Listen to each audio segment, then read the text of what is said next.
আপনারা দেখছেন একুশে টেলিভিশন।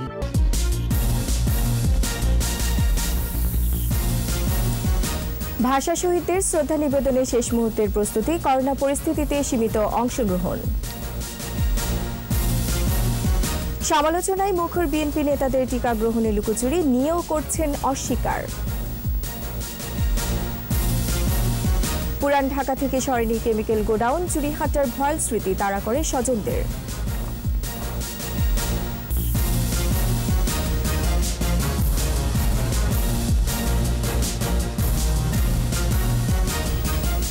শুনছিলেন ফার্স্ট সিকিউরিটি ইসলামী ব্যাংক লিমিটেড সংবাদ শিরোনাম। আমন্ত্রণ জানাচ্ছি সকাল 9টার 21 সংবাদে। সাথে আছে আমি রোমানা আমিন। দর্শক, 21 টেলিভিশনের সংবাদ একই সাথে সরাসরি দেখতে পাবেন আমাদের ফেসবুক পেজ www.facebook.com/2124 অনলাইনে। 52 ভাষা শহীদদের শ্রদ্ধা জানাতে শেষ মুহূর্তের প্রস্তুতি চলছে কেন্দ্রীয় শহীদ মিনার ঘিরে। রংতুলির টানে আলপনায় সেজেছে মিনারের বেদি। এদিকে করোনা সংক্রমণের মধ্যে অমর 21 পালনে সীমিত থাকছে লোক সমাগম। সাইদুল ইসলামের রিপোর্ট। অমর 21 বাঙালি জাতির সংগ্রামের প্রেরণার উৎস। ভাষা শহীদদের শ্রদ্ধা জানাতে প্রস্তুতি নিচ্ছে জাতি। প্রথামতে কেন্দ্রীয় শহীদ মিনার সেজেছে আলপনায়। ভাষা শহীদদের প্রতি প্রগাঢ় শ্রদ্ধায় তুলির আঁচলে কেন্দ্রীয় শহীদ মিনার সাজিয়েছেন শিল্পীরা। ভাষার জন্য এত মানুষ প্রাণ দিয়েছে, এই জন্য এখান থেকে ভেতর থেকেই আমাদের একটা অনুভূতি আসে, যেখান থেকে আমরা মন থেকে কিছু একটা করতে পারি তাদের জন্য। সেখান থেকেই আমরা এই রঙগুলো দিচ্ছি, এই কাজগুলো করছি আসলে তাদেরকে উৎসর্গ করে এবং ভাষাকে শ্রদ্ধা জানিয়ে। আমাদের জন্য একটা সৌভাগ্য যে আমরা চারুকলা স্টুডেন্টরা প্রতি বছর এটা করার জন্য এই কাজটা পেয়ে থাকি। ভাষা শহীদদের প্রতি সম্মান দেওয়ার জন্য আমরা প্রতি বছর করে থাকি, এবছরও ধারাবাহিকভাবে করতে পারছি, এই জন্য ভালো লাগছে। প্রস্তুতি পর্যবেক্ষণে কেন্দ্রীয় শহীদ মিনারে আসেন ঢাকা বিশ্ববিদ্যালয়ের উপাচার্য। পরে তিনি বলেন, করোনাকালে এটাই প্রথম জাতীয় পর্যায়ের শ্রদ্ধা জ্ঞাপন উদ্যোগ, তাই সীমিত করা হয়েছে অংশগ্রহণ। নিয়ন্ত্রিত চলাচল থাকবে যানবাহনের। স্বাস্থ্যবিধি অনুসরণ করা সেটি খুবই জরুরি প্যান্ডেমিক উদ্ভূত পরিস্থিতিতে। যে সংগঠন পর্যায়ে, প্রতিষ্ঠান পর্যায়ে একসঙ্গে 5 জনের বেশি নয় এবং একই সঙ্গে ব্যক্তি পর্যায়ে একসাথে 2 জনের বেশি নয়, আর মাস্ক পরিধান করা এটি বাধ্যতামূলক। ভাষা শহীদদের স্মরণে সব প্রস্তুতি শেষ পর্যায়ে, জানালেন উপাচার্য। আলপনা আঁকা সে কাজগুলো অগ্রগতি আছে, আগামীকাল মধ্যে সেটি সমাপ্ত হয়ে যাবে। তো ফলে নান্দনিকতারও কোনো ঘাটতি নেই। শৃঙ্খলা, নিরাপত্তা সবকিছুই সংশ্লিষ্ট বিভিন্ন কমিটি এখানে কাজ করছে। ইতিমধ্যেই কেন্দ্রীয় শহীদ মিনার ঘিরে নেওয়া হয়েছে কঠোর নিরাপত্তা ব্যবস্থা। সব প্রান্তে বসানো হয়েছে close circuit camera. Saidul Islam, 21 television, Dhaka. এদিকে সকাল 11টায় রাজধানী ওসমানী স্মৃতি মিলনায়তনে 21 পদক প্রদান অনুষ্ঠান 2021 ভার্চুয়ালি যোগ দেবেন প্রধানমন্ত্রী শেখ হাসিনা। এবার আমাদের বিশেষ আয়োজন ভাষার মাস।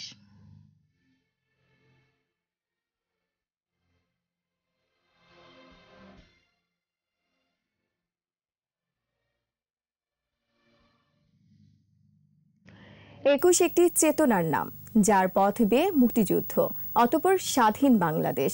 ভাষা আন্দোলনের 69 বছরে 21-এর চেতনার উপর আঘাত এসেছে বারবার। এখনো মৌলবাদী সাম্প্রদায়িক শক্তির আস্ফালন আছে। এই অবস্থায় ধর্মের ভিত্তিতে বিভাজনের অপচেষ্টার বিরুদ্ধে 21-এর চেতনায় ঐক্যবদ্ধ হওয়ার আহ্বান বিশিষ্টজনদের। প্রণব চক্রবর্তী রিপোর্ট। দ্বিজাতি তত্ত্বের ভিত্তিতে পাকিস্তান রাষ্ট্র সৃষ্টির পরপরই বাঙালির স্বপ্নভঙ্গ। প্রথম আঘাতটি এলো ভাষার উপর। মুখের ভাষা কেড়ে নেয়ার বিরুদ্ধে রুখে দাঁড়ালো ছাত্র জনতা। ভাষার দাবিতে রাজপথের আন্দোলনে রক্ত ঝরল, দাবি আদায় হলো। 21-এর পথ ধরেই মুক্তির আকাঙ্ক্ষা, মুক্তিযুদ্ধে চূড়ান্ত বিজয়, লাল সবুজের বাংলাদেশ।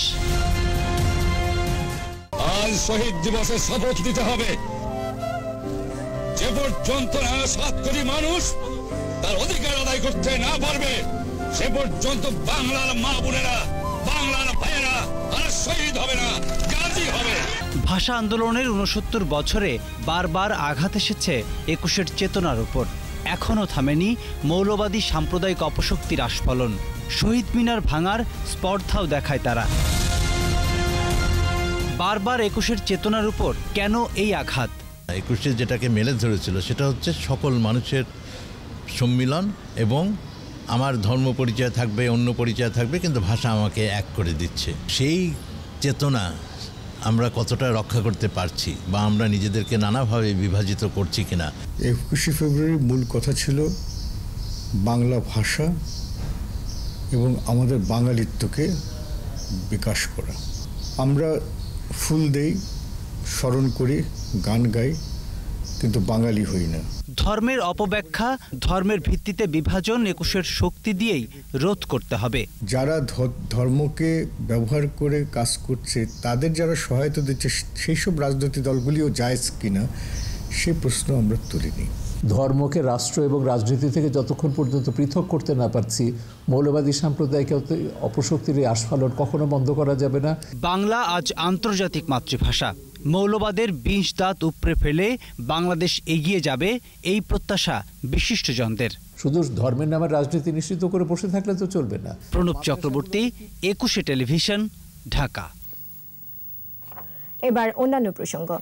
করোনার ভ্যাকসিন আসার আগে থেকে বিএনপি নেতারা সমালোচনায় মুখর থাকলেও এখন টিকা নিতে শুরু করেছেন। এরই মধ্যে টিকা নিয়েছেন স্থায়ী কমিটির সদস্য নজরুল ইসলাম খান, আমির খসরু মাহমুদ সহ সিনিয়র নেতারাও।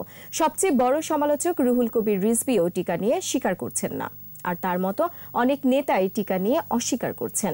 জসিম জুয়েলের রিপোর্টে বিস্তারিত। ভারতের উপহার সেরামের তৈরি অক্সফোর্ড অ্যাস্ট্রাজেনেকার 20 লাখ ডোজ টিকা আসে 21শে জানুয়ারি। এর কয়েকদিনের মধ্যে আসে টাকায় কেনা টিকা।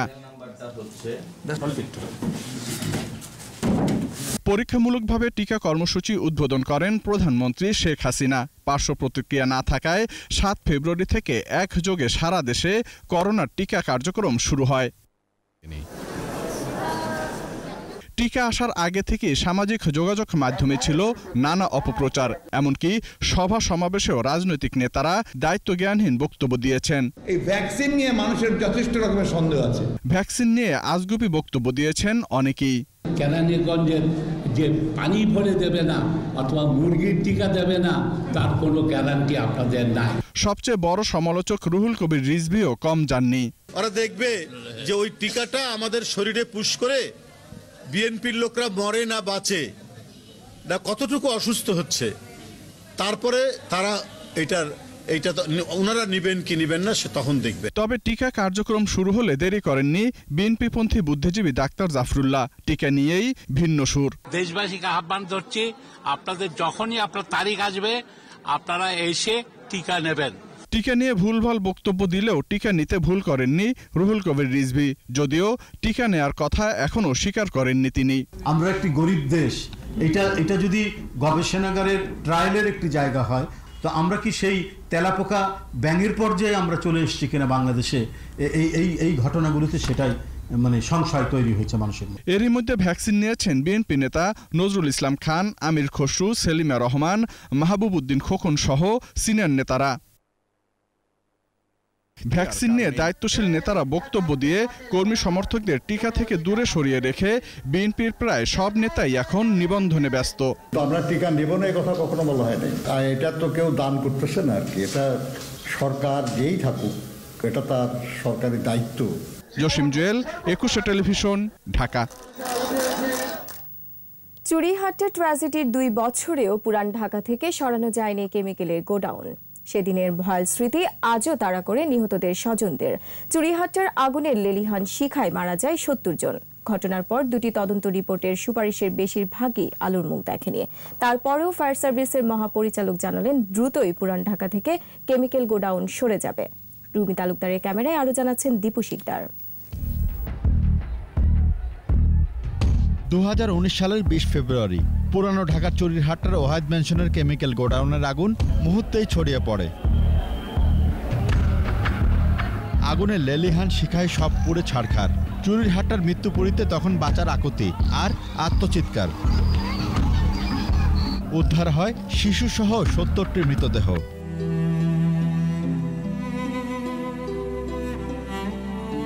দুই বছর পর চুরিহাট্টার সবকিছু স্বাভাবিক। সবজি বিক্রেতা মিন্টুর চোখে এখনো ভেসে বেড়ায় সেদিনের আগুন। চোখ জ্বলে, চারিদিকে চাইলাম, দেখি কোনো কিছু দেখি না। মসজিদের দিকে চাইলাম, আর এদিকে ধাম করে উঠলো, আর আমি তো দৌড় গাড়ি ঘুরে হালাই থুইয়া। ওয়াহেদ ম্যানশনের গায়ে এখন আর পোড়া চিহ্ন নেই, তবে অনেকের মনে আছে স্বজন হারানোর দগদগে ক্ষত। এই বৃদ্ধ বাবা কি ভুলতে পারবে দুটি সন্তান হারানোর কষ্ট? রানা রাজু, আমার এই 2 সন্তানে আমার সংসার চালাইতো এবং সংসার চলিত, তো সেইখানে ওরা যে মারা গেল, ক্ষতি হয়ে গেল, ইয়ার পদ্ধতিতে আমাদের সংসারে স্তব্ধ হয়ে গেল। নিজের 2 ভাই আর ভাইয়ের শিশু সন্তান হারানোর বেদনা কিভাবে ভুলবে এই যুবক? যে কেমিক্যালের আগুনে চুরির হাটটা হয়েছিল মৃত্যুপুরী, সেই পুরন ঢাকায় এখনো আছে গোডাউন। যার যায় সে বুঝে যে কি জিনিস হারাইছে। তো এখন দেখতে দেখতে গত 2 বছর কেটে গেছে, 2 বছর শুক্ত শোলের থেকে নামান যেতেছে না। পুরনো ঢাকার থেকে কেমিক্যাল এখনো সরানো হয়নি। নদীর ধারে এই কেমিক্যাল ব্যবসা নিয়ে যেতে পারে, তাহলে আমি আশা করব যে 100 লোক আর মারা যাবে না দুর্ঘটনা। ঘটনার পর স্বল্প ও দীর্ঘমেয়াদী সুপারিশ করেছিল ফায়ার সার্ভিস, তার বেশিরভাগই বাস্তবায়ন হয়েছে বলে জানান ফায়ার সার্ভিস প্রধান। বিস্ফোরক জাতীয় পদার্থ আছে, সেই সমস্ত এলাকাগুলোকে চিহ্নিত করা এবং কতটা বিপজ্জনক এলাকা আছে ওগুলোকে চিহ্নিত করে বলা, এগুলো আমরা করেছি। আমরা যে লাইসেন্সগুলো দিই, এই লাইসেন্সগুলো না দেওয়া, ওইটা আমরা লাইসেন্সটা বন্ধ রেখেছি। আর কেমিক্যালের গোডাউন আছে, সেই গোডাউনগুলো শিফট করে যখন আপনার কদমতলীতে নিয়ে যাওয়া হবে, মোটামুটি আমাদের যে সমস্ত বড় বড় যে সমস্ত রিকমেন্ডেশনগুলো ছিল বা সুপারিশমালাগুলো ছিল, সেগুলো বাস্তবায়ন হয়ে যাবে। তবে দ্রুতই পুরনো ঢাকা থেকে সব কেমিক্যাল গোডাউন সরে যাবে বলে জানান তিনি। ঢাকার শ্যামপুরে একটা জায়গা নির্ধারণ করা হয়েছে, এটা বিসিকের জায়গা, সেটার মধ্যে অলরেডি আপনার গোডাউন তৈরির কাজ চলছে। এটা খুব দ্রুত গতিতেই চলছে কাজটা। আশা করি যে কিছুদিনের মধ্যে কাজটা শেষ হয়ে যাবে। আর যাতে চুরির হাটটা ট্র্যাজেডি দেখতে না হয়, সেজন্য সবাইকে দায়িত্বশীল হওয়ার আহ্বান ফায়ার সার্ভিস মহাপরিচালকের। মানুষের জীবন জড়িত, জীবিকা জড়িত। দীপু শিকদার, 21 টেলিভিশন, ঢাকা। এই পর্যায়ে নিচ্ছি প্রিমিয়ার ব্যাংক লিমিটেড সংবাদ বিরতি। নো মাস্ক নো সার্ভিস বিধি মেনে চলুন, সুস্থ থাকুন। যখন ফিরছি তখন অন্যান্য খবরের সঙ্গে আরো থাকবে। লালমনিরহাটে রেডিও শ্রোতা ক্লাব অর্ধশত সদস্যের ঐতিহ্য ধরে রাখার প্রচেষ্টা। বিরতির পর আবার আমন্ত্রণ সকাল 9টার 21 সংবাদে। হারিয়ে যায়নি রেডিও, এখনো অনেকেই শুনেন। অবশ্য তাদের বেশিরভাগই অধিকাংশই স্বাধীনতার আগের প্রজন্ম।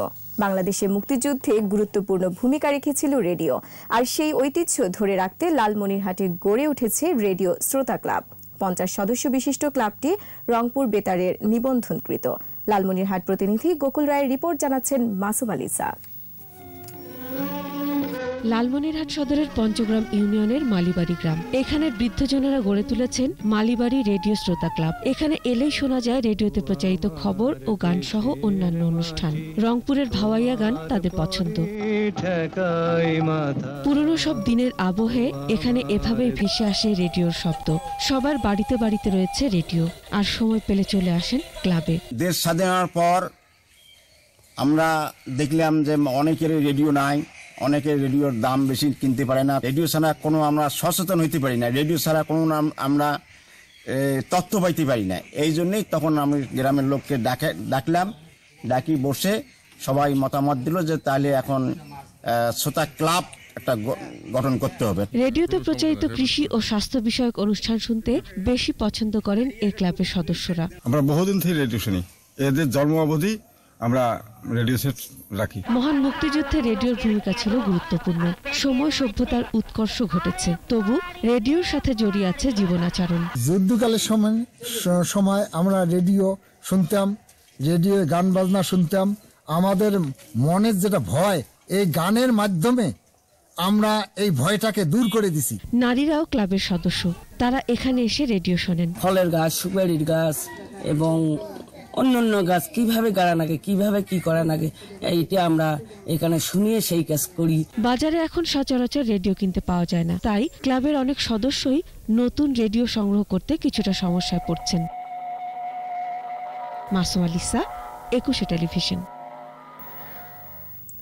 21 পদকপ্রাপ্ত চারণকবি বিজয় সরকারের 119তম জন্মদিন আজ। অসাম্প্রদায়িক চেতনার সুরস্রষ্টা বিজয় সরকার 1903 সালে নড়াইলের ডুমুদি গ্রামে জন্মগ্রহণ করেন। তিনি ছিলেন একাধারে গীতিকার, সুরকার ও গায়ক। এই গুণী শিল্পীর বসতভিটা পড়ে আছে অযত্ন ও অবহেলায়। মৃত্যুর 35 বছরেও গড়ে ওঠেনি কোনো স্মৃতি সংগ্রহশালা। নড়াইল প্রতিনিধি ফরহাদ খানের রিপোর্ট, জানাচ্ছেন মাসুম আলিসা। এই পৃথিবী যেমন আছে তেমনই ঠিক রবে, সুন্দর এই পৃথিবী ছেড়ে চলে যেতে হবে। এরকম অসংখ্য গানের স্রষ্টা কবিয়াল বিজয় সরকার। তার আসল নাম বিজয় কৃষ্ণ অধিকারী। ভক্ত এবং এলাকার মানুষের কাছে তিনি পাগল বিজয় হিসেবে পরিচিত। নড়াইল সদরের ডুমদ্দি গ্রামে 1903 সালের 20 ফেব্রুয়ারি জন্মগ্রহণ করেন কবিয়াল বিজয় সরকার। মুক্তিযুদ্ধের গান সহ 1800-র বেশি গান লিখেছেন তিনি। তুমি মোর জীবনের সাধনা। বিজয় সরকার প্রায় 400 সখী সংবাদ এবং ধোঁয়া গান রচনা করেন। শিল্পকলায় অবদানের স্বীকৃতি হিসেবে 2013 সালে মরণোত্তর 21 পদকে ভূষিত হন বিজয় সরকার। এখনো অযত্ন অবহেলায় পড়ে আছে তার বসতভিটা। 11 বছর আগে সেখানে নির্মিত হয় বিজয় মঞ্চ। এই গুণী মানুষটির স্মৃতিরক্ষায় আর কোনো উদ্যোগ নেই। যারা ঘুরতে আসবে তার সম্পর্কে কিছু বই, একটা ছোট্ট করে যে যদি একটা স্টল থাকে সবসময় আমরা বই পাবো। বাংলাদেশের বাইরে থেকে অনেক পর্যটক এখানে আসে বিজয় সরকারের স্মৃতির উদ্দেশ্যে, কিন্তু তারা এসে কিন্তু এখানে কোনো কিছু দেখতে পায় না। বিজয়ের গান আমাদের আসলে হেরিটেজ বহন করে। বিজয় সরকারের গান সংরক্ষণেও উদ্যোগ নেওয়া হয়নি। ভক্তদের দাবি, বিজয় সরকারের গানের মর্মকথা তুলে ধরতে হবে গণমানুষের সামনে। আর জন্ম ও মৃত্যুবার্ষিকীতে বসতভিটায় স্মরণ আয়োজনের দাবি তাদের। আমি 5 বছর থেকে ওনার কাছ থেকে গান শিখেছি। ওনার জন্মবার্ষিকী বা মৃত্যুবার্ষিকীর সময় সেরকম কিছু আয়োজন আমাদের এখানে হয় না। বিজয় সরকারের স্মৃতি সংরক্ষণে উদ্যোগ নেওয়া হবে বলে জানিয়েছেন জেলা প্রশাসন। নান্দনিক করা যায় তার বাড়িটি, সেই ক্ষেত্রে আমরা জেলা প্রশাসন থেকে যেখানে যেখানে দরকার, প্রত্নতত্ত্ব বিভাগ হোক বা আমাদের কালচারাল মিনিস্ট্রি হোক, আমরা অবশ্যই যোগাযোগ করব। 1985 সালের 4 ডিসেম্বর বিজয় সরকার পরলোক গমন করেন। সমাহিত করা হয় ভারতের পশ্চিমবঙ্গের কেওটিয়ায়। মাটি ও মানুষের কবি বিজয় সরকার হাজারো মানুষের হৃদয়ে বেঁচে আছেন তার সুর ও বাণীতে। মাসুমা লিসা, 21 টেলিভিশন। আবার নিচ্ছি প্রিমিয়ার ব্যাংক লিমিটেড সংবাদ বিরতি। নো মাস্ক নো সার্ভিস বিধি মেনে চলুন, সুস্থ থাকুন। যখন ফিরছি তখন অন্যান্য খবরের সঙ্গে আরো থাকবে। রাজ পরিবারে ফিরছেন না প্রিন্স হ্যারি, মেগান মার্কেল নিশ্চিত করেছে বাকিংহাম প্যালেস।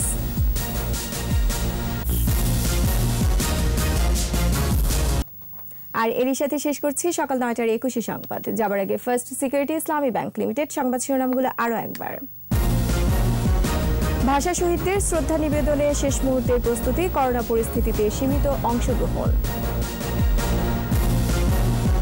সমালোচনায় মুখর বিএনপি নেতাদের টিকা গ্রহণের লুকোচুরি নিয়েও করছেন অস্বীকার।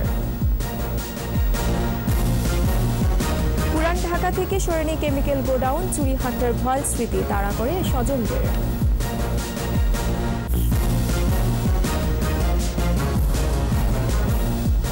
দর্শক, 21 টেলিভিশনের সর্বশেষ খবর জানতে ডায়াল করুন 2021 নম্বর আর ভিজিট করুন 21-tv.com এই ওয়েবসাইটে। এছাড়া ফেসবুকে ভিজিট করতে পারেন facebook.com/2124 অনলাইনে।